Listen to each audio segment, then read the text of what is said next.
Good evening, everybody, and thank you so much for having us. I'm Keith. I've together with Mao, we co-founded RealVantage 4.5 years ago, right? Personally, I'm married with 2 kids. I worship at St. Ignatius, and what else can I say? Yeah, we'll tell a little bit more about our journey. Yeah, okay. Myself, I'm also a Catholic. I'm married with 3 kids. So we go to OLPS in Siglap. We met each other at the CR. Actually, before then, after that, at CR we had a lot more sessions together, especially with Bishop, that was doing a lot of speeches with us, right? And that's also where we met Bing Seng and Teresa. But anyway, so I'm happy to share the journey. Feel free to ask questions. And hopefully it'll be insightful for you guys as well. Okay. So, when you're talking about your journey, when you're talking about your journey earlier on, you started in about 2019, right? Yeah. And then you told me before that you were actually at the start it was just a business venture, right? But before that, right, who proposed to who first? How do you all decide that you guys are suitable as business partners? Maybe I give my take then. CR, those are attended, I think it's a very moving experience, put it this way. I think those are not, I would strongly encourage you to go, right? For me, I met Mao, and then we chatted a lot at CR, and 5 days, 4 nights, so you can't every day talk about God, you talk about other things, talk about business, right? And so we talk about each other's strengths and what his expertise are. So myself, I've always been in the real estate fund management business. I used to manage money on behalf of large institutions, buying real estate, buying properties across the world, right? And Mao himself was in the technology space, and then we thought, hey, how can real estate and technology come together? So we thought hard about it, and after we left CR 1 year later, we're still trying to conceptualize, and finally we thought, okay, this is the best way to do it, right? But we did a lot of research, but besides that, a lot of soul searching, because we were both in comfortable jobs, right? I was really in my mid-40s, he was early 40s, so it was a really big decision to step out of the comfort zone and become entrepreneurs. So it was really a lot of soul searching, talking to family, wife, and asking God whether is this the right thing to do, honestly. So I think Mao, somehow we got along, I guess. We talked and we understood each other, and I think we're different, and that helped, right? If we are so alike, I think probably we all think alike, probably there might be more clashes, I don't know. But we were quite different, and we felt that it was very complementary. And that's how we really I think the other thing that sparked is probably we just coming off for CR. This is a come for CR. Wow, you come off the mountain, you feel very nice, everything. So we sort of like trusted each other after CR a lot. Maybe through God's grace, that's how we did it. And I think there was also a bit of push factor. I was quite bored with my job, although it paid well and everything, but I was quite bored. And I had this inner ambition to run something on my own. I always wanted to do that. And I think Mao also had ambition, right? So that's how we decided that, okay, let's take the plunge. It was, really, it just came, I think we just discussed, and this is how it came about. Right time, right place. Probably, yeah. Yeah. Well, To me, I think it was also like divine intervention, because we attended CR and then things started to connect, right? I think we were discussing different ideas. I was from the technology/investments background because I was in the banks for quite a bit. I was in the States, so people call me Mao in the States. So the full name is Fu Mao Ching, but because in the States it's a bit hard for them to pronounce. So Mao was a very short, easy way to call me, right? So at that time I was trading equities. It was a quant equity shop in the banks and then to the hedge funds, and it was all largely automated. So automation, technology, all these are my forte, right, in a way. So we were discussing different ideas we could work together. The thought about investing into real estate through and making it available for a lot of different investors or small investors, that seemed to make sense. And then we were thinking that there's a lot of potential in that. But we were very skeptical because as fund managers we would be cautious. Is this something that's viable? So there were a lot of hard work and research before we plunged into this. I think in terms of whether I know that he's the right one, or I think it's as you work on simple things together, doing the research, building a prototype, and through those small little engagements, if you will, right, you see a lot more of character as well. There's a fair amount of trust from the CR already, and then as you work together, you see that both are problem solvers, both are logical thinkers. We don't jump to emotions easily. You have a problem, you look through it, solve it. So that helped, and then it was very complementary and yet very aligned, I would say. Yeah. Right.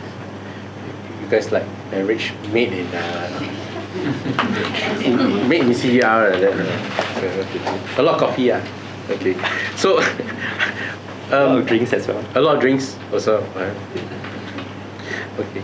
So what are some pieces of advice? Let's say, can you come up with probably like 3 sets of advice or something that you can share with the rest of us? Maybe if anyone in the audience is thinking of starting out on your own and so on, what would you say to them to perhaps in terms of maybe starting out, and then what to look for in a partner or so on? Yeah, sure.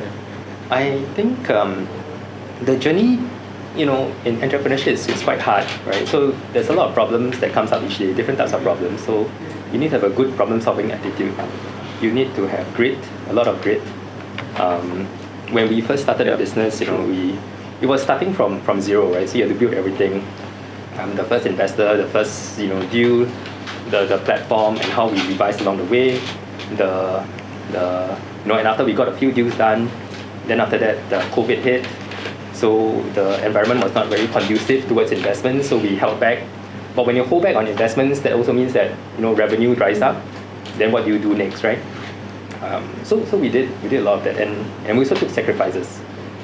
When COVID happened, I guess in a more Catholic management type of way, we decided to take no salaries after that, for the senior leadership. Then the mid management took half salaries, and then the ground staff took full salaries, right? Even though they were working from home or not working.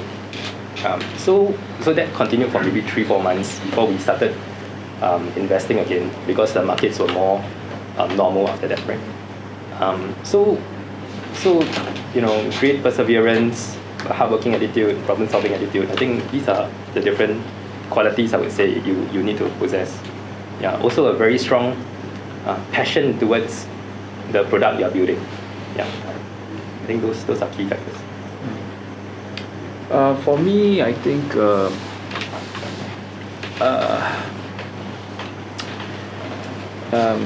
the points that you raised are so true, right? But because I see him every day now, since for the last 4 years, right? You have to be forgiving, and patient with one another, right? there will be clashes, for sure. Earlier days we used to argue a lot. After that, now I think hardly. You can read each other's minds. We know, we know each other. I know what he's thinking. You know what I'm going to say. So like a marriage, to some extent, it really is. And after a while, the key is the true north is the same. We're all trying to build this together. We understand each other. Let's try. So I think this forgiving attitude, this being patient, is very important. Especially with your partner, your co-founder, your partner, right? So important. You guys ring fence your roles, or there's overlap? We do, but there will be he will opine on my stuff, then I will opine on his stuff. But we learn to that's his stuff. I give my opinion, you make the decision. Then he'll tell me, hey, real estate, we should do this deal, that deal. I listen to him, then but I still do my own things. But I know what he's telling me. Sometimes it's true what he says. It's true, So sometimes you make the wrong decision. But the key is also don't blame each other. I say I told you so, kind of things.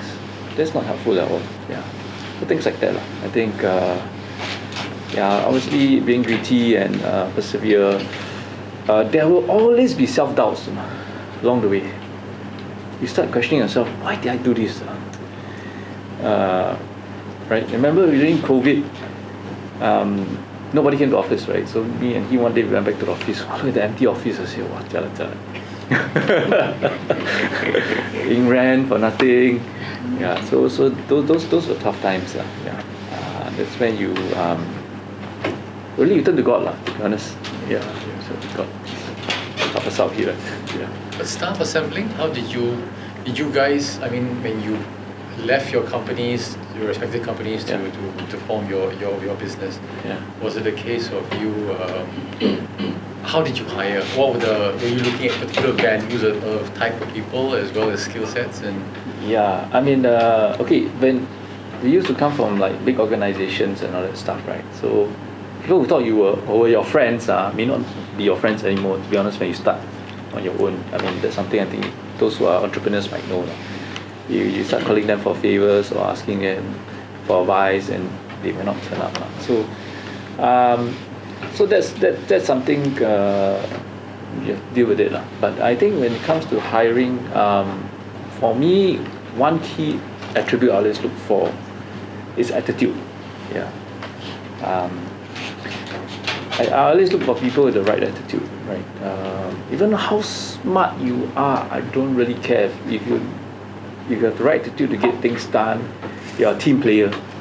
These are very important things to me. Everything else can be taught, I feel. With your intelligence at a certain level, I think everything else can be taught. So that's one of the key things I look out for. How about you? In terms of hiring, I guess we have quite a few staff that have taken the leap of faith with us as well. Because it was a small firm at that point in time, and you want to hire talent, and you couldn't pay very well, so sometimes they would take a leap of faith. They would take half pay or reduce salaries, and then join the firm and take a bad line in a way. But you have to inspire them in order to take that leap as well, right? Correct. So I think that's the challenge for all entrepreneurs in a sense. That's right. I think if you have passion for what you're building and you're able to convey that passion, and the staff are aligned in that way, right? Then magical things would happen after that. So we are very thankful. We have quite a number of staff that have come along, believing in what we do, and some of them are very well established in their previous careers as well. So it's a lot of gratitude as well towards the staff. Yes. So when you first start, you still have your full-time job, right? So this is just on your side first you just leave your full-time and just go full-time here. Wow, without without having it run first. Okay. Is it? We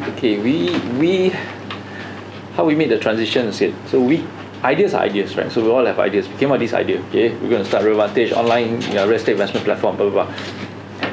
The key was to get some seed funding, some investors on board. So you already And have security. Mao did a lot of heavy lifting. He got the first few seed funders.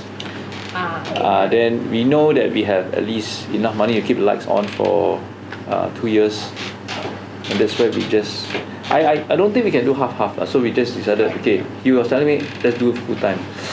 Yeah, there was really a lot of soul searching and decision. That's how it happened. But then you got seed funding already, so I think okay, so Sure. Yeah. yeah, that's Obviously, my mind thinking, okay, this thing feels like I can go and look for a job. It happens. I'm sure he's thinking the same thing, right? But but it's just said and done when you're like so deep into it, and then COVID came. Oh, that was tough. Especially when you share about when COVID happened, Yeah.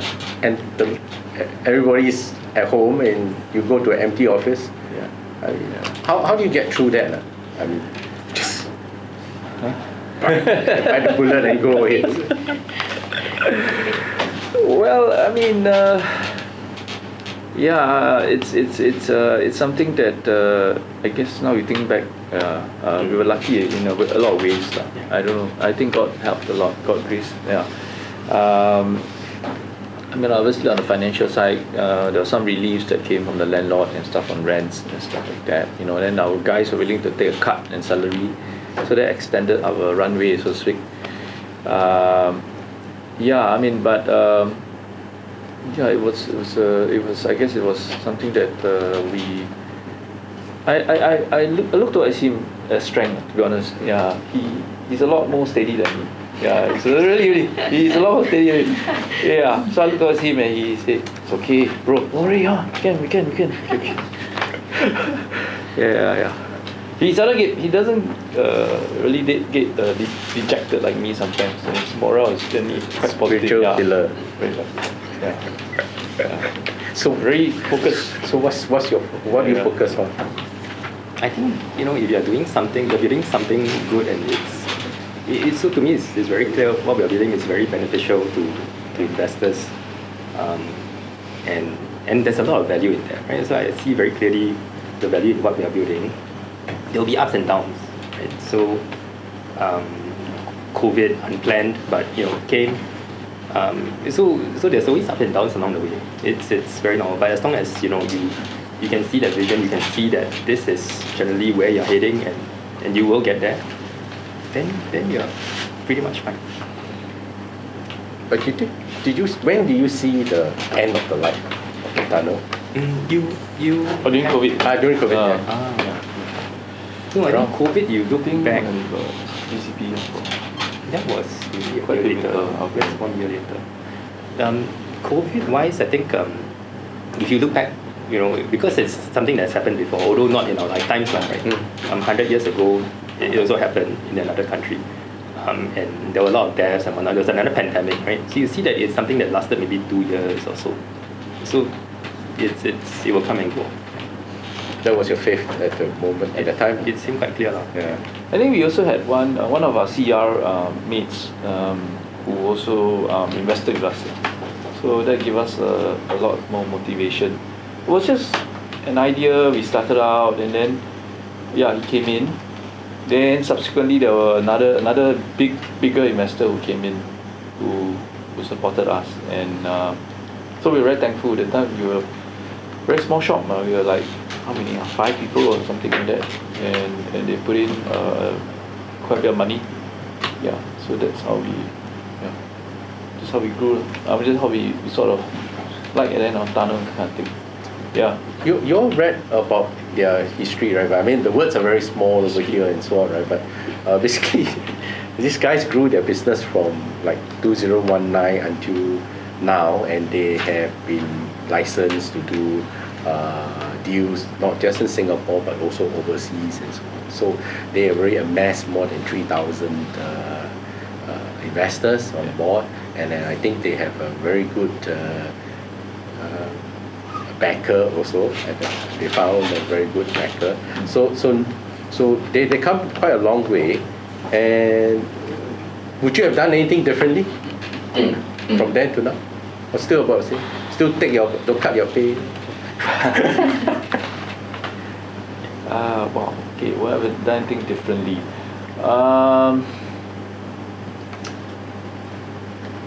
Actually, it was quite smooth. So I don't know whether I think we could have done it better. You got any views? I think, yeah, it's a learning process, you know. So you make some mistakes, you learn from it. We had a lot of alignment in terms of, let's say, different ways of doing things. For example, let's say webinar. So we run a platform where every deal there's a webinar, right? Previously we didn't have that in the early days, right? But it was something that was encouraging people to do. And then we had some views and differences, but subsequently we had webinars for every deal after that, right? So there was a lot of learnings along the way, I would say. So if you have an open mind, that helps in terms of the learning process. So I don't think you can forecast, you know, and know everything. So you would have to go through the learning journey anyway. I think what I've done differently, I mean, I think for myself as a leader of the company is really to be more patient with one another. Yeah, a lot of stresses, a lot of pressure, right? Yeah, there was a tremendous pressure. So your temper, your fuse get shorter. So we had some tough times with some employees. Yeah, and then but despite all that, they're still with us. So, I mean, on hindsight, I think I should have been a bit more measured in certain things I said. That's why I would dial back on if I can. Yeah. Here's that.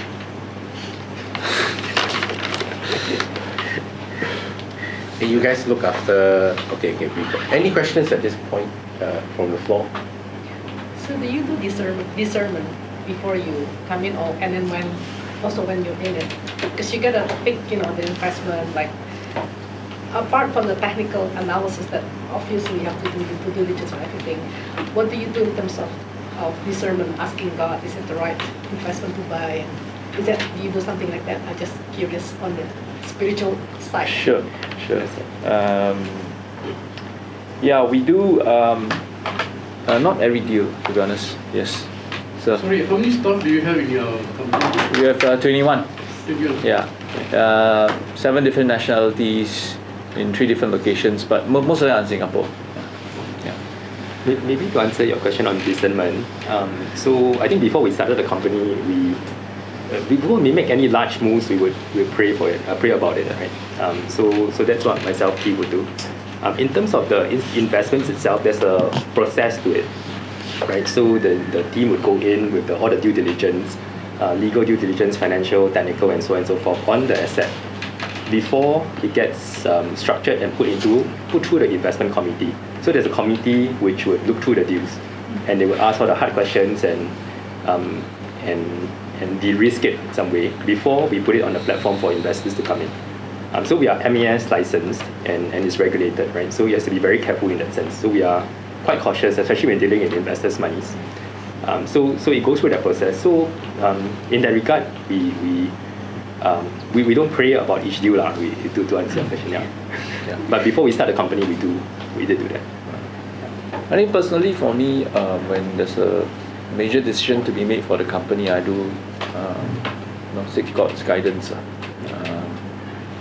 Whether it's trying to set up a new office elsewhere or trying to get another new shareholder to come in and join us, or maybe a big deal or a bigger deal, and then we just hope that it get funded.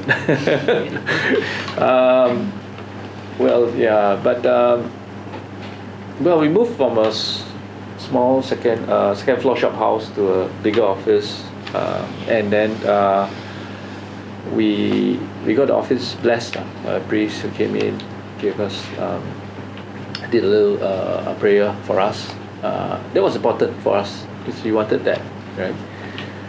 Some of my staff was, we cannot 7 months, we cannot move office.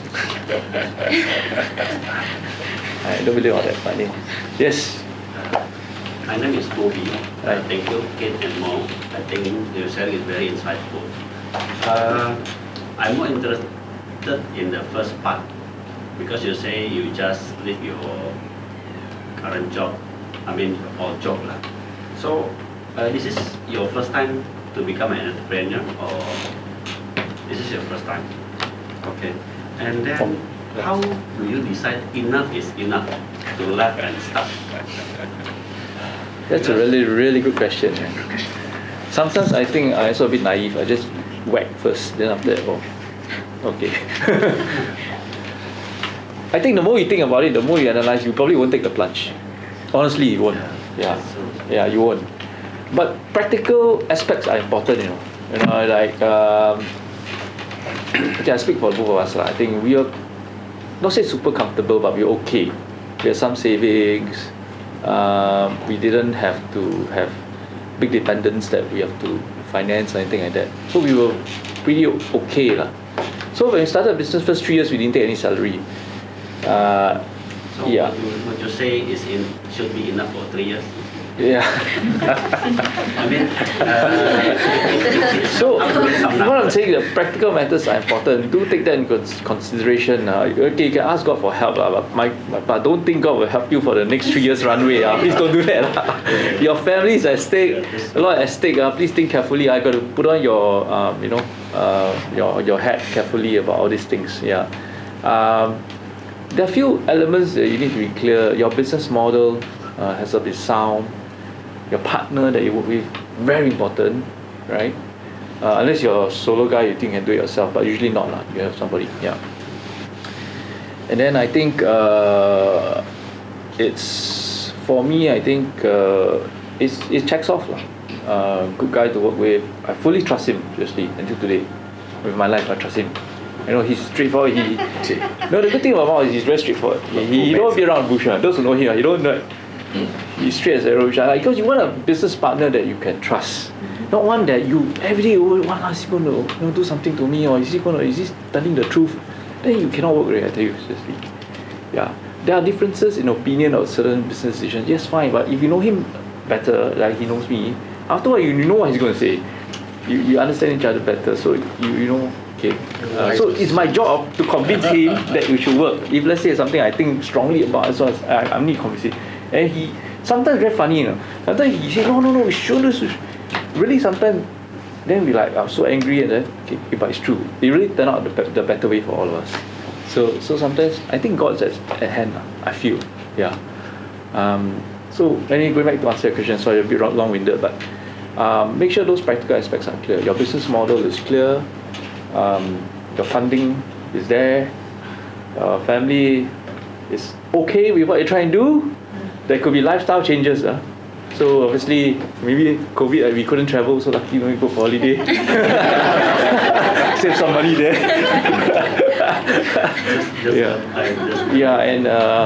So, but the stress is there to make it work, Yeah, afterward, the toll will come. The stress is there to make it work. Yeah, not just for your family and all that, but your employees also. They follow you because they believe in what you're trying to do, but you got to show growth, right? So that's important. Yeah. So that's really how I look at it, You got to make sure, be logical about the whole thing, Yeah. Don't just one aspect not good, then think it's okay, let's try. Yeah. I think else done. Yeah. Just now you mentioned about the CR, right? So in fact, before CR, both of you already friends for quite long. We knew each other a bit, not close at all. So you plan to go CR together? No, independently. Yeah, independently. Yeah. Actually, I didn't want to go CR. What was your aha moment? I attended this year. So Wow, wonderful. what was your aha moment that mountain, the high up the mountain, when you entered CR? The moment that you know, that's it, God, I'm going to. No, that time I wasn't thinking about business. I was about God. CR was more about God rather than. I thought it's like God is really leading you to know there's something that you need to do. Sometimes you don't know God is leading you until later on you say, actually, I think we. Then must be God Who else? No, certain things you cannot foresee. I can't foresee we're going to grow from here to here today. No. Yeah. Because there is certain gifts, talent that He will just pass to you. Sure. Which you will not know at that moment, but maybe for you it's like after a year, this was So moment. that's why I think God's in my life. It's always been there as you think through. Because that's on CR, I didn't want to go at all. I never wanted to go. 5 day, 4 night. I think I got nothing else better to do. So what happened is, one of my church friends, my daughter's, she plays tennis lah. So they're in this tennis group. Then one of the ladies said, "Hey, you should go for CR." I said, don't want. Then she said, I'm very busy. Then she said, "Okay, I just try lah, ballot lah." Then I said, "Okay lor." So first time she ballot, I didn't get it. So I said, "Okay, no need to go." Yeah. But then second time she ballot, she got it. Then she said, "Hey, I got the thing for you." The place, then I was like, wow. So paiseh, don't know how to say no, right? So she already tell me she got it. So then she had to, the balloting, you have to go for the balloting process, You sacrifice on Saturday morning to go ballot. Yeah, so wow, I was like, oh shit. Then I tell my wife, I said, wow, you sure not? 5 day, 4 night. Wow, yeah. So it was quite amazing, yeah. How it all happened if you think back for me, it's like, yeah.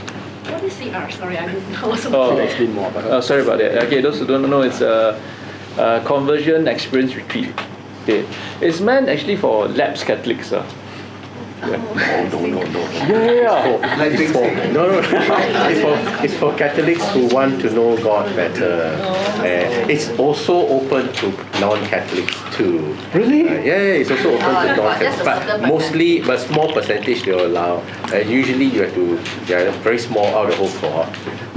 But usually you have to ballot, and it's like when you get a place, is usually either because somebody else went to line up for you, and that person was lucky because that person has been to CR before, and it's your time to go. Or if you're very lucky, then after 2 times, 3 times, just like literally queuing up for HDB flat, and then you will get it. Your chances get bumped up on the 3rd time or whatever. Yeah. Usually, if you're very lucky, then you get it on the first round. So you're very lucky. So you all should go if you all have the chance to, especially if Archbishop or Cardinal is still holding it. Where is it held? Yeah, it's being held at Catholic Spiritual Centre. Where is Catholic Spirit? Google see. It's at Hougang, just before Punggol. Yeah. And you said you had to climb a mountain? No. It's a stay in. Okay, we're going off. I thought But doesn't matter. you guys go for some adventure thing. No. It's a stay in thing, and then without giving too much away. We usually told not. Yeah, but it's a stay in thing, and then you pray, you listen. It's conducted by Cardinal. Yeah. Now it's Cardinal, the Archbishop. So they bring you He's there every day. From 8 o'clock until 10 p.m. Serious? Yeah. No kidding. Those, right? I think yours is himself. Huh? Himself. Yeah. Everyone he'll talk. Every lecture he'll give. So it's an entire enterprise where people go volunteer. The people who attended before, they go and volunteer to go and cook or clean toilet. I've done that before.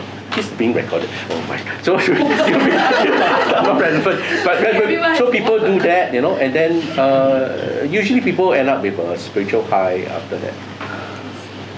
You should encounter God in one way or another. That's the plan. Just us. Should we come with our spouse or? Yes. If you do go with your spouse, please remember that you will not be living in the same room with her. You'll be with the guys, and so don't be like me thinking that one pack one luggage. Victor got separate, no? Yeah. You can go with your wife. You can go with your wife and so on, right? Yeah.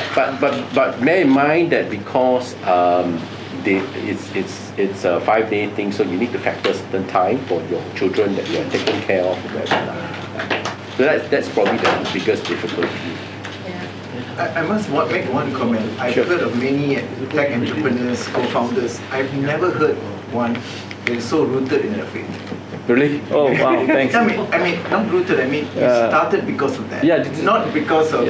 You're a great CTO or a great real estate guy, but it's because of that. Yeah. You don't see that. You don't know that until later on. Then you look back, right? It's like that, lah. Yeah. So, even I give you another example. So we started RealVantage think a couple of months, 2 months, 3 months, right? Then one day I went to church. Then I was walking out of church. My ex boss, right, bigger boss, right? Hey Keith, what are you doing now? So then he said, I started my own company lah. And then he said, huh? Why you siao are you? He actually told me that. Then I said, yeah, I started my own company, it's real estate. Because we were all in real estate, right? So he said, okay, let's have coffee. Yeah. So then I met him for coffee. So he said, you guys are very brave. So I think we went together. Maybe I met him first, then I brought you first. Okay, I help you. Wow, he was super, man. Because he just retired from Suntec REIT. He was a CFO there. So his name helps when we put it on our platform, and he's one of the advisors, one of the investment committee members. So that helped to elevate the profile of the of the firm. All thanks to, because I went to church one day, I saw him, and then he said, hey, what are you doing? Not like I keep in touch with him, I said like he just saw me in church one day. So things like that lah. Go to church more often. We go to church every week. Yeah. Just that it's different mass timings. Yeah, different mass timings. That one was a talk. It's actually not really. Yeah, it was a talk by the Chief Justice, and I don't know. You all know he actually is quite a fervent Catholic. Yeah, he gives talks. And I think the other point is you brought out the word discernment. You see this from a different angle as opposed to wanting to become a religious. Discerning that maybe both of you are meant to do something together, God's will. So that's a good angle to have, I think, for young Catholics, I guess, or to see that actually you could see it that way as well. But one thing I think for me is that as you get so caught up in business, right, you feel distant from God, really. I try to force myself to at least pray every day. Okay. But how I do it is I try to read the scriptures. The apps helps. I also on a lot of apps, daily scriptures. I read that, right? It gives me a lot of peace and helps me to sort of put things into perspective. Yeah. But some days I miss, to be honest. Straight away start work thing. Yeah. So I would encourage everybody to try to at least give like a few minutes just to. There are a lot of apps here which is solid. I can show you one of my apps, but there's Amen app, there's Halo app, which are fantastic resource. These days technology is so great to talk about God. Even you want to listen to a small homily, right? You can do that on the app. It's awesome. So sometimes I even do it not the best way. So I jog then I listen in the morning, right? I listen to the homily. Yeah. So these things try your best to do that. Yeah. Last time when I was because I teach catechism also, so I've got this prayer group on WhatsApp. Last time without fail, I would send a daily prayer every day to the whole group. Like got 100 people inside there. Yeah, but now I hardly do it. I feel very guilty about it. Yeah. Certain no inspiration. Community helps. Community helps. So yeah. There is a fine line between greed and ambition. So how do you make sure that you are always aligned with your faith? Yeah. Now you take this first. You got it. I think first and foremost, we are building a platform that we believe is beneficial to investors that come in, right? But to sustain the business, you need to make sure that you have profits as well. Especially when you have a team of staff that has been loyal and they have taken pay cuts to join you. So you need to make sure that you are able to compensate them, and to raise salaries at some point, right? So like that's where while it's definitely profit driven. It's a not-for-profit type of. It's not a not-for-profit organization, right? Yeah. So it has to be profitable, and we are profitable. But as we raise salaries and do more growth and marketing, then that is also a constraint, right? So the more the profits that we get, we do use it to grow the business. So it needs to be sustainable in that sense, right? So, but having said that, we're also quite, from the Catholic management perspective, it's quite, we're forgiving to the staff. We do a lot of CSR as well. The recent CSR effort that we did is to support this community. It's Eco Dreams. Eco Dreams is should I say, a venture wherein an old community center was repurposed to help serve underprivileged children. So it was children from the age of Sec 1 to Sec 4, where they come from very poor families, and they would be staying in these dormitories, right? So we were supporting that as well. So it's a balance between giving back to society, making sure the business is still viable, and then doing good. Yeah, I hope that answers the question. Yeah, I think we remember to give back. We never believe we are too small to give back. Yeah. So there were pushback from staff because resources has been dedicated to our CSR project. CSR staff project. Hey, why we're so small? Why do all this? Waste time. Okay, but we felt there was a need to give back entrance from downstairs. He also helped out. Wonderful. If you ever have a chance and you Google Eco Dreams, it'll make you very happy if you actually pay a visit to. That's another project I must talk about, which is came about so smoothly. Yeah, I must talk about it. Yeah. See how it got. Yeah. So it's basically a boarding school for underprivileged kids. So they stay there from Monday to Friday. It so happened we were looking for something to do to help. Then we chanced upon it by chance. So we went to see it, and they had a room like this. They want to convert into a digital lab. So I said, hey, okay man, let's do it. Yeah, okay. Changing to IT lab basically. So we decided, okay, let's take on this project. So we thought it was simple enough lah, just renovate a room. How difficult can it get, right? So it's a lot more than we thought. So a room like this, I think about this size, about bigger. Yeah, slightly bigger. Well, then what we started obviously thinking, okay, how to design the room. So fortunately there was an architect. Yeah, so lucky architect who came on board through a friend's recommendation, right? Actually one of my cousins, he recommended this architect. So he came and did it for us pro bono, free. So he designed everything, okay, come on. And then he started looking for contractors to come in. So the contractor came in and did the renovations at cost plus, really very cost plus. Yeah. And then we had to raise 100,000, almost 100,000 for the room. Yeah. So we went to our investor community because we had a lot of investors. So we were a bit worried whether we can raise that amount because this is not investment, this is donation, purely donation. So we went about it, and thankfully our investors wrote big checks for us. So 5-figure checks. And then we were very tenacious. We wrote to some corporates. Okay, Secret Lab, can you give us some chairs? They ignore us. Wow. Okay, right again. And bounce all over the place. Go to which department. And finally, one secretary picked it up and talked to the boss about it.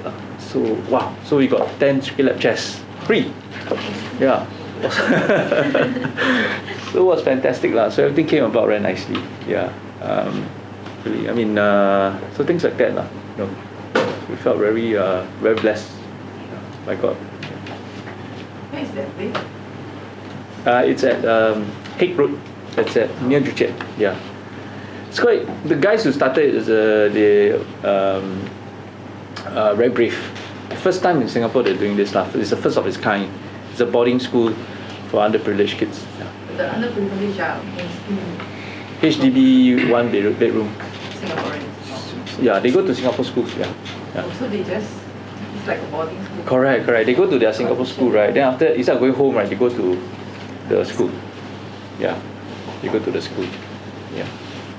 And subsidized, like Free. Free. Yeah.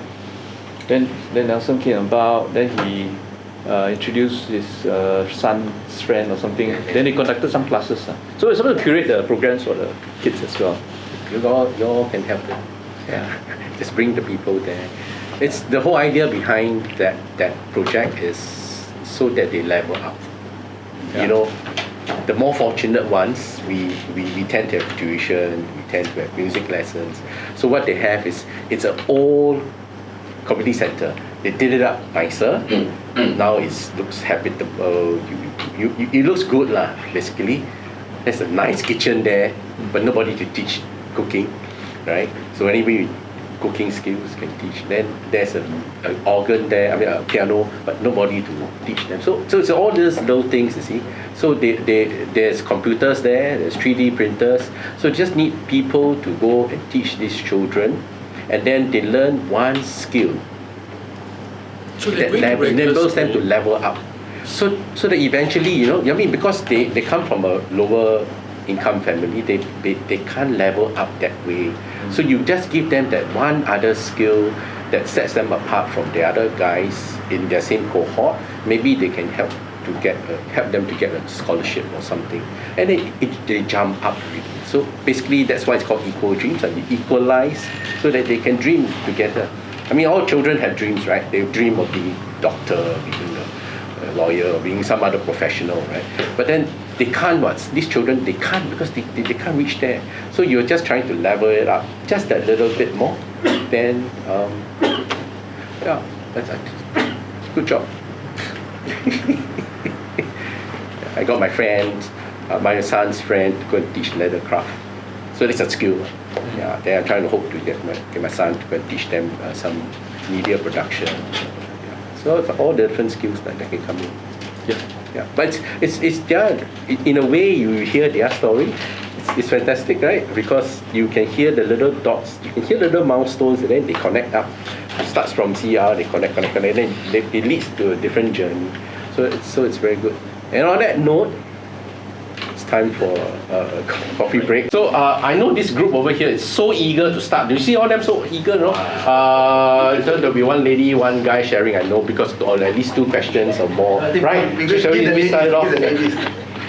Ladies first, I'm very smart. And second. Me? I start? Okay. Okay, so out of the 3 questions, the first one really I felt like I can connect with. And it's quite surprising because I thought like, oh yeah, maybe I'm not able to like project it in my workplace. So just a background story, the nature of my work is I'm a sailing coach, and right now I mainly deal with kids. So the thing is, these kids that are under me, they are all preparing for competitions. So it's not like a leisure kind of thing, it's more geared towards competition. So a lot of times in competitions, you know, there are a lot of adrenaline, a lot of things can happen. And in the heat of the moment, especially when the kids don't listen to you, and they are not able to perform in the way that you want them to, sometimes you're going to be like, not going to be very like Catholic-ish in the way that you communicate with them. You start using punctuation. Yeah, and I express myself a lot. Yeah. So the thing is, especially when they're kids, they really look up to you. The things that you do, the things that you say, like they really look up to you as a role model. And I feel like, just like what Keith said, I can actually hold back in some of the things that I say to them.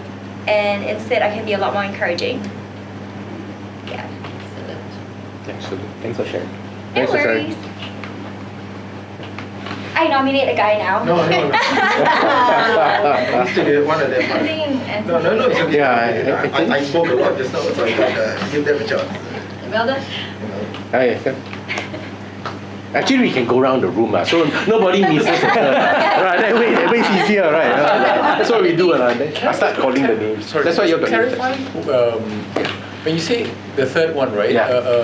To be a bridge builder, what exactly do you mean? Okay, you know all those pictures of the bridge right earlier on, right? Sorry, I wasn't. Okay, I know. But all the time when you're at the start of the thing, usually and I had one little quote, which is any way we can bounce back to. Basically, the term Catholic means universal. So, you know, when you talk about the universal church, you hope to be able to be a bridge builder to bring Christ to, which is part of like our, you know, our CBN motto, you know, which is to bring Christ to the workplace and so on. So in a way, if we are going to be Catholic, we got to be universal. We got to make sure that we go to everyone out there. And so, you know, do so, you should be building bridges. And these guys are actually also bridge builders. I was having discussion with them, and then these guys do like they help people to own little pieces of real estate, not just in Singapore but also overseas. But you won't be able to do that because if normal people, you got to plonk quite a large sum of money, right? But now through their platform, you get to invest a smaller sum, and then you'll be able to own a piece of land. So in a way, they are stewards, they are custodians, but they're also building bridges, right? So bridges to help you better invest your assets. In a way, I see what they're doing, when they share about their faith and the journey that they had. It's also building bridges in a way. So we are all encouraged to be bridge builders. Yeah, so you can be a bridge builder. So if you're thinking about that application to your workplace, then you'll see what you can do differently. Can I add something to that? Yes. So for bridge building, as you know, we have attended like the CBN for so many years. So I found that all the connections that have been made through the years are very essential at building a strong church, foundationally within also. So a successful church will also lead to successful performance in the world. Now, a lot of people, over the years, we've always been struggling with how our faith can transmit into the world. It's actually running Catholic businesses. Right, as we have known through the years, we have gone through, we've talked to so many Catholic entrepreneurs, business leaders, and so on. So some are low key, some are high key, like Joseph Santosh. He runs like everybody must pray in the morning, right? Okay, and so on and so forth. But that's what bridge building within ourselves. Firstly within the business at work, and then out into the Catholic businesses, and finally out into the world. I'm sure there are companies have, not all are Catholics, there are many other people. Okay. Some people don't care whether they're working for Catholic bosses or not. I'm personally blessed to be in a company with Catholic bosses, so I'm really happy, and so on. Yeah. So that's what we mean, what I think is a big bridge builder among ourselves first. Good point. I'm actually okay. I just share since then you all follow after that. But basically, when they talk about when they had a new office, you heard that part, right? Then they called the priest to come and bless the place and so on, right? But there are non-Catholics in the office. They will see that happening, and then they start to see why you guys do things this way and so on. Why do you bring the religious part into the secular world? But that is what we are challenged to do. We must bring Christ to all our workplace and so on. And we can do that in different ways. You can do that in prayers. You can do that in sharing little messages. And your WhatsApp is very powerful tool, right? You can just push out one small little quote. Even in the non-Catholic groups, I sometimes try to do that. So just push it out. Nothing happened, right? And you touch somebody else on the other side. So you can do that. Okay, next one, share.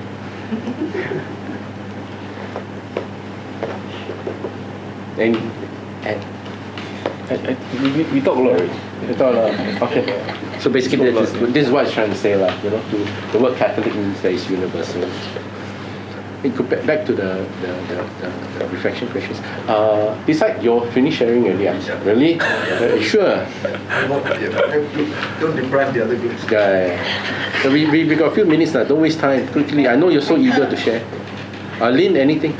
Now must arrow.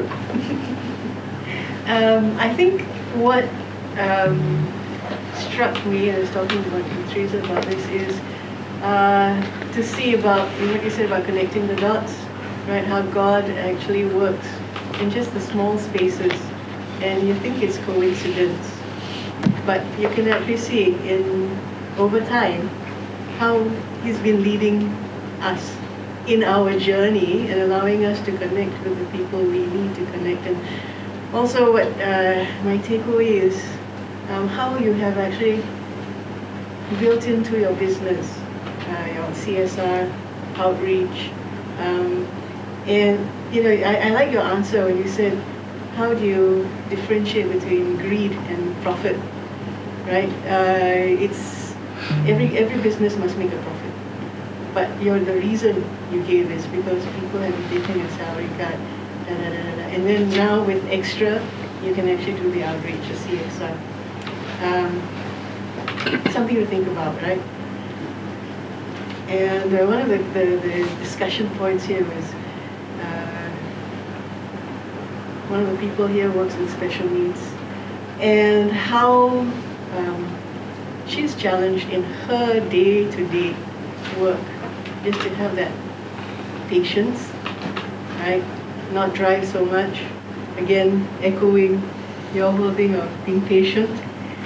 So I think, in a way, embedded in all our lives, God always gives us the opportunity to be Catholic, to be build bridges. To build bridges, right? It's so now we can see. I think sometimes we think that that it's not right to make profit. That's just an overall idea that We're supposed to be profit is not so good, right? And the religious life. Yeah, but But if God gave you 5 talents, right? Yeah. You have to multiply them and so on, right? So you see that definition is there. Your workers in the organization, they're entitled to. They're not going to work for free because it's an economic activity. They got to have decent wages. Yeah, and then there is inflation, so you need to be able to increase their wage. Okay, but annual wage. But so when that happens, right, you need to make sure that there's profit, and of course you need to grow the business. But not their journey. Then every time small office, they get bigger office, right? You go to the office, very nice. Then it grows, and then they can take it to the next level, and they can help more people. But and you see, when you are an employer, you're always a daddy or a mommy to somebody else, their children too, because you're paying their wages. So I think fair wages is nothing wrong with that. Make sure that they get properly taken care of. They're not taking outrageous pay like some of the merchant bankers or whatever, right? That's different. But I think you treat your workers well, they'll treat you even better, right?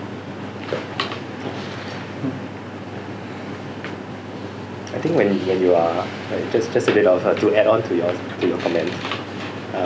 Previously, when you are employees, you would just be your family and taking care of the family. But now, as bosses, you'll be responsible for 21 other families, so 25 other families. So it's a larger responsibility in that sense.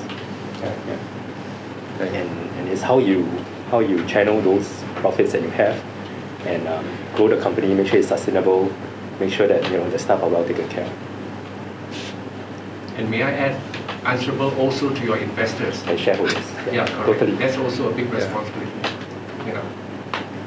Very challenging. We need people who are answerable nowadays. A lot of people want to make a quick buck, disappear with no accountability.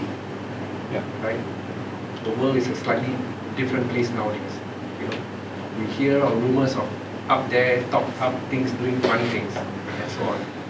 So that's why we need more Catholic businesses who are accountable, who are responsible, and to bring order back into a disordered world. On that note, we are also thinking, maybe this is a good time to say, we are actually studying the possibility of doing a Catholic LinkedIn community. So there will be more when that initiative takes place later on, but this is only in the onset. We are still in the discussion stage. But then down the line, maybe we're thinking of doing that. So that we can harness the power of LinkedIn to link everybody up together. And then LinkedIn is like the new Facebook, in a way. It's more commercial Facebook. So I'm not sure how popular Facebook is nowadays, but there are more people who are working on LinkedIn than on Facebook. But it's just to keep track. So hopefully, CBN, the network, we will have a bigger network when that initiative takes place. And those who are not on the mailing list, please sign up and be on the mailing list so that you will receive news of it. Any the I won't call them backbenchers, but the second row. Any last thoughts? Actually, I'm thinking about the bridge builder, right?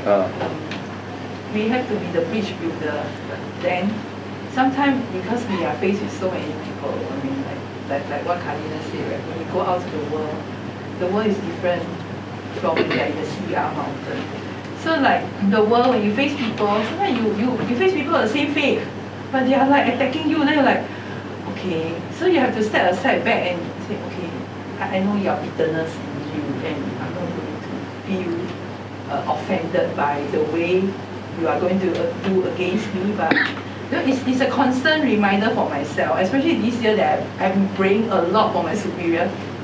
The moment they attack me, I was like, okay, I can't talk to you now, I'll come back later. I'll go like hide somewhere, I go pray. Then I come back and I realized there were many occasions where God really said, they do not know what they are doing. You have to guide them. You have to do something, because so I guess as your big organization, you have people who are not Catholic and they want to see Christ in you. So basically, like for myself in my job, I need people to see Christ in me, and I don't want to be a fake person. So I'm a real person. But when sometimes you feel, these people being so fake, like recently there's one colleague who is leaving lah. So she came suddenly to me. You know that after 3 years of working with you, I realized that you are the only real person. I was like, suddenly I was like, I said, yeah, you are so real that you dare to bring up issues so frankly. I said, yeah, because I don't believe in like quoting. So she said, I'm so glad that I met you. So sometimes we really want to bring this Christ-like thing to others, but we are always being faced with destruction, opposite the bridge. And like, you want a beautiful bridge, right? The pictures that you showed just now, I was like, wow, these bridges are so beautiful, right? But in real life, are all the pictures so beautiful? One point about being a bridge is that you carry people. In other words, people step on you. You carry the weight of others. So, in a way, it's like servant leadership and so on. You know, it's how do you be a leader then you be servant? So the two don't seem to gel, but it can, right? You can serve and you can be a leader, but so sometimes you can be that wonderful, beautiful bridge that you see the picture. Bridge very beautiful, right? But the people are going on top of that bridge. Yeah. See, so you're carrying weight. You're being stepped on. Who wants to carry the last two comments before we try to call it a night? And you can stay on after that for a little bit more networking with our two chaps here. Brave now for wine. Any comments from the back? Yes, there's nobody else. You seem like you want to say something. No. Yeah. No name tag doesn't mean cannot see you. I think to be Catholic as a bridge builder, I think that strikes me. And if I could steal the words from Keith, I'm probably a lapsed Catholic. The mindset that I have is that you always have to be a Catholic is never easy. You're supposed to suffer. That's how I look at it. Okay, and that form of suffer, it's perhaps your own mindset of how you want to make it to be, for good or for bad. And I think looking at that sentence, I see that now as books.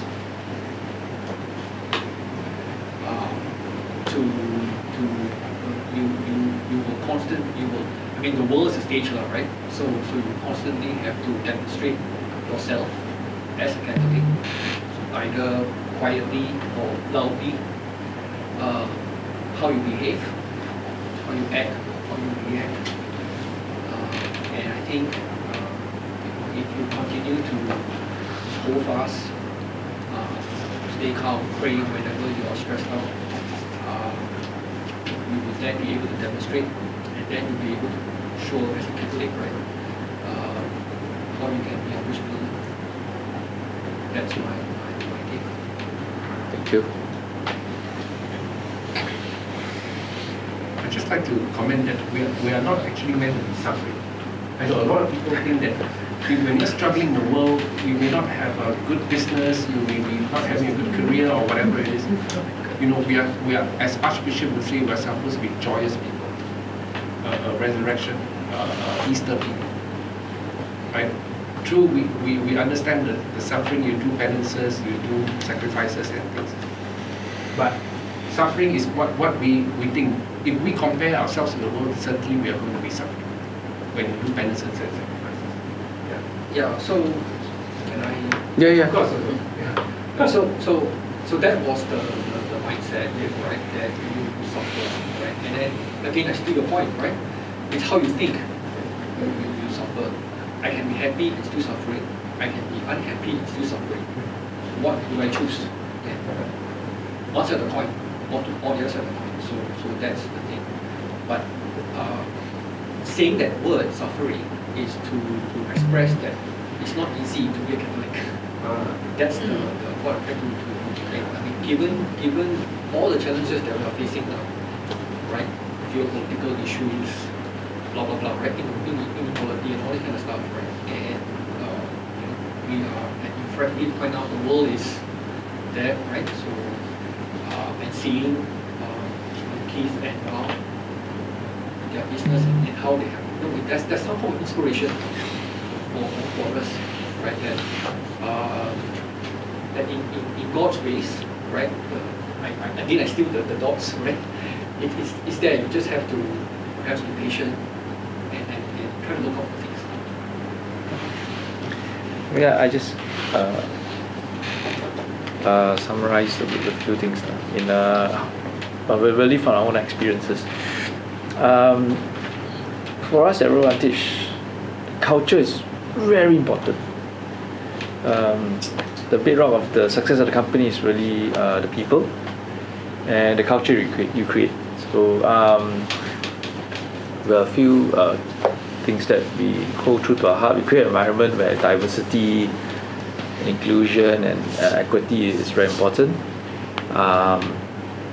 We have we have 4 sort of core principles that defines our culture. Right? Very simple principles, right? One is obviously to do it better. Anybody in my company can challenge me in a respectful manner. Obviously, you don't just challenge me because you don't like my face, but you challenge me because you do feel that it can be done better or it can be done in another way. But because I got more grey hair, I might be older, I hear them, okay, they come from their own perspective. But the point is, actually they try. I think you must appreciate that. They actually bother to want to do it better, you know. Although they might come from their own experiences, they might say, hey boss, no, you shouldn't do this, you should do like that. Because we see a lot more things, so we can tell, okay, it may not be the best way. But at least someone is passionate enough to try. So that's key. Second one is, everyone has a voice in RealVantage. So like I said, they can kind of talk to me and challenge me, that's fine. But one key value is very important behind that. Is to be nice, to be respectful. It's not easy. Okay, so they'll come and tell you, wow, I know, everybody has a voice. So some of them are like, oh, stupid questions, even nonsense remarks. You tend to like feel that, right? That we ourselves have to set examples. So we never put down anybody, right? We never do that. Okay, especially at big meetings are involved. You cannot do that. Yeah? Those are leaders in their own right? Okay, if we have to, we put them aside and we tell them later on. But we lead by example, so they know how we set the culture. That's important. But one thing we tell our staff, nobody is allowed to do. Nobody is allowed to swear or no F words in my company. Okay, you say a few more times, you get out of my company. I told them straight, right? because that affects, the effort is so toxic. It affects a lot of things. And we ourselves sometimes get very heated up, but we don't use it, right? Okay, so that's the other one. But the thing, obviously, we are stewards of capital, so doing right by investors is paramount. Investors' interest is sacrosanct.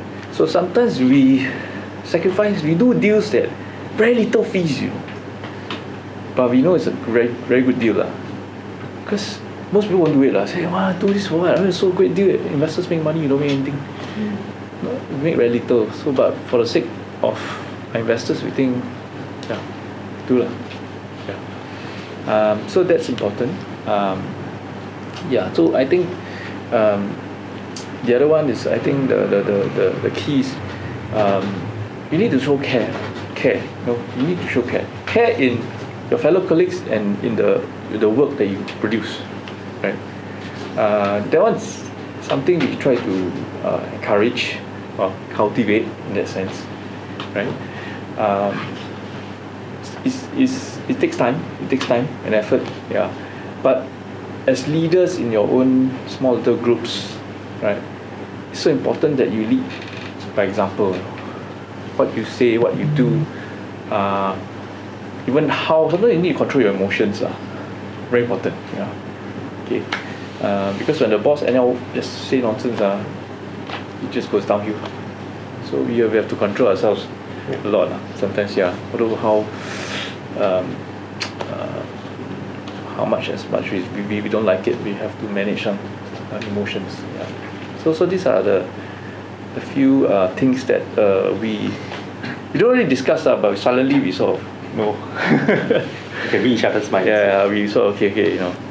So sometimes he look at me, I look at him, then okay, we know, okay. Then he'll look at me and ask me to tone down, okay. So things like that. I think that's important. The culture is so important when you work. People spend 8 hours a day with you, right? It's a lot of their life, you. So make it pleasant. Everybody has skills, everybody has weaknesses. Just learn to embrace and be more inclusive. Okay. So I can say thanks.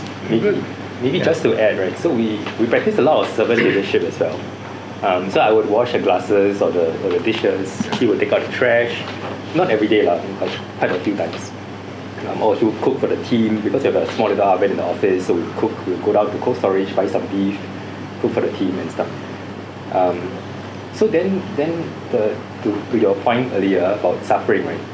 So is it really suffering? Because as bosses, you have to cook, you have to take out the trash, you have to do all the menial stuff as well, right? So I think suffering is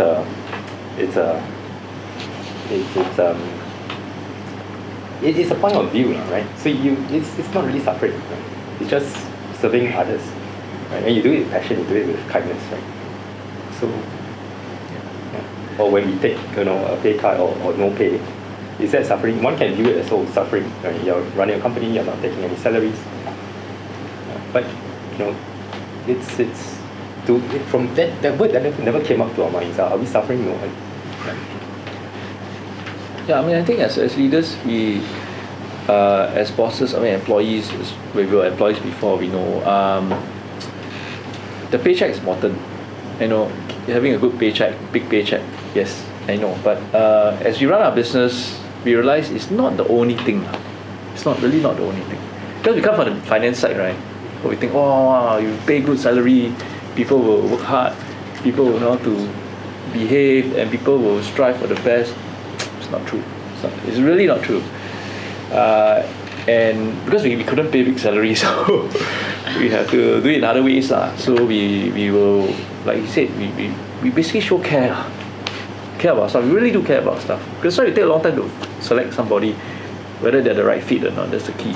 And we show that we really care about them, and we want them to be part of the family, in that sense, right? Little things we don't really bother, like okay, we stock out a pantry, we got a very nice pantry, we got beer, everything, any drinks they want, I say just go and buy whatever you want. So things like that are not really big deal. I think the little that we can give, we'll give.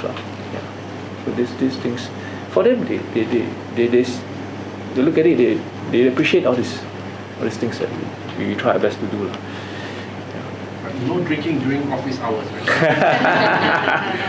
Yeah. But sometimes afternoon, one beer doesn't help. Doesn't hurt. Doesn't hurt. Yeah. So we give you a glimpse of how we run it. We're not the perfect model, but we try our best. Yeah. Very Catholic culture with some alcohol thrown in. There should be wine. Your boss make beef steak for you, then you get a drink. One day I invite you. Okay, we must invite the entire expo and then we'll go there. Did you all really not take salaries for 3 years? Yeah, we didn't. Yeah, really. How are you going to recoup that back? Sacrifices, I would say, right? You're building a company. Success is your reward. Yeah. After all, it's not really the money lah. I don't think so. Okay, it's important, not important. Or you do. People ask, hey, when are you going to cash out? Make a lot of money. You don't really think about that. It's about growing the business, achieving what we want to achieve. Some things. You see, when I was having this prep for the talk, right? This is talk. Then they're telling me, you know what's the impression I get? It's their baby. It's their baby. Yeah. The business is like a baby. The business is their baby. So they don't mind that, if any of the ladies here, they will understand. If you're feeding the baby, you feed the baby. If you are hungry, you feed the baby.